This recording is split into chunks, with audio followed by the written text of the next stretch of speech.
Please welcome Gabriel DeCristofaro. You're greater than you think you are. You're greater than you think you are. Gabriel DeCristofaro. Thanks, Grant. You are greater than you think you are. You are greater than you think you are. We all are. Our world is full of exceptional stories where people think they can do a moderate amount, and then they end up doing the exceptional amount. And those are the stories that inspire us. The people that set the bar beyond where we're at. So I'm going to give you an acronym to work from. M.E.A.T. M.E.A.T. And even vegetarians can consume this one. Some of you might want to write this down. M.E.A.T. M is for mindset. E is for effort. A is for adaptability. And T is for the one thing required to make any project great. Time. Let's start with mindset. Carol Dweck wrote a fantastic book called Mindset. Groundbreaking for me, life-changing. Because she broke it down into two ways of thinking. You can either be in the fixed mindset, and I'll share a story about that. I was 8 years old, Indianapolis, one of the many cities I lived in, and I was staying at an aunt's house, and I wanted to make some money, and it had just snowed 2 feet. So being the entrepreneurial little guy that I was, I asked her if she had a shovel. She said yes. I said, great, I'm going to walk across the street. I'm going to go shovel some driveways. Well, this guy had a driveway almost as long as this, I would say at least 50 yards. Well, I went to him and said, hey, sir, can I shovel your driveway for some money? And the man said yes. Great. Well, I went and shoveled that driveway. It took me 5 hours. Do you know how much he gave me? $2. No, I don't care where you come from. That's inappropriate. Well, like some people in life, I was very upset with that business transaction, as you can imagine. Well, my fixed mindset was, it was my fault. I was the one that didn't handle it, so I stopped that pursuit. All those snowy driveways I avoided because I was like, well, I'm just going to keep getting ripped off. So I spent the rest of my life in that fixed mindset, that I was stuck where I was at. Now, Carol Dweck says something amazing. The people on the other side, my favorite place to play, the playground of growth. Growth. Do you know what growth people say?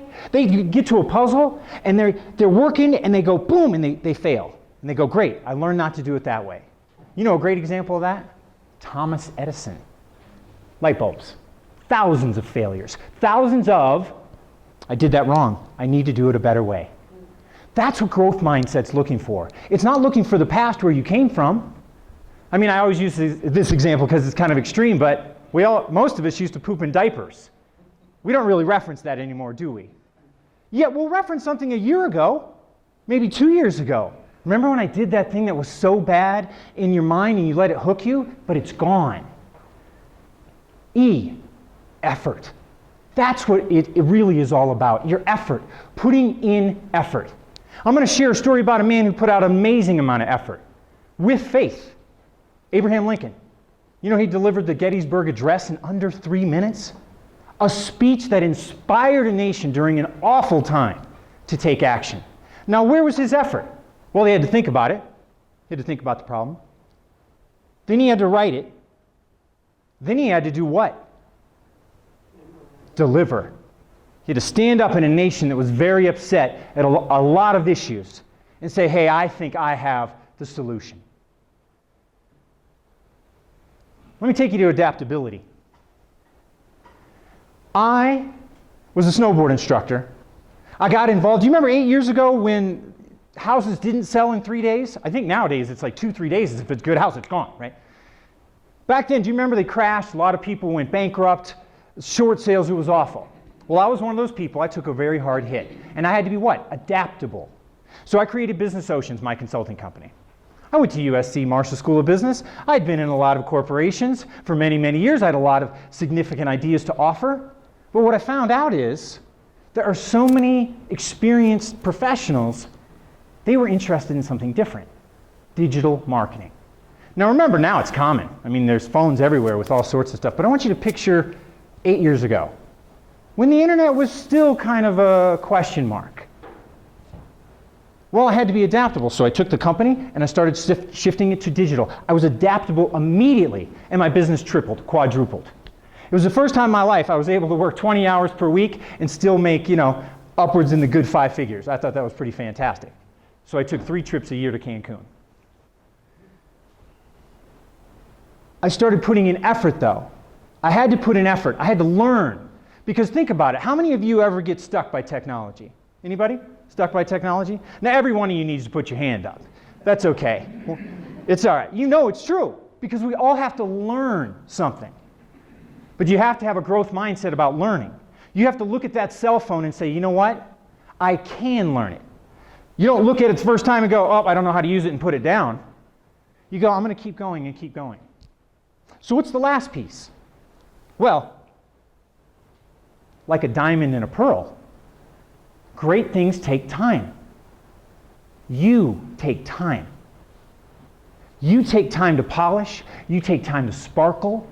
And you need to give yourself that time. You have to schedule the time, once you get the mindset, to put out.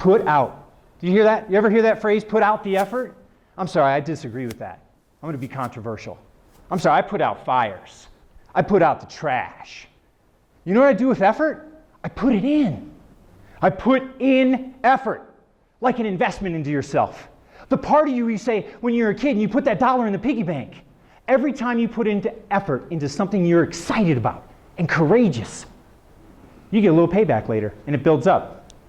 Now, I can say that now, 8 years later, Business Oceans has blossomed into something that it wasn't with my very first client. So I ask you, where can you say yes to invitations to greatness in your life? When you change your mindset that with a couple stumbles, you might really create some great light in your life and start seeing things a little bit differently. Thank you.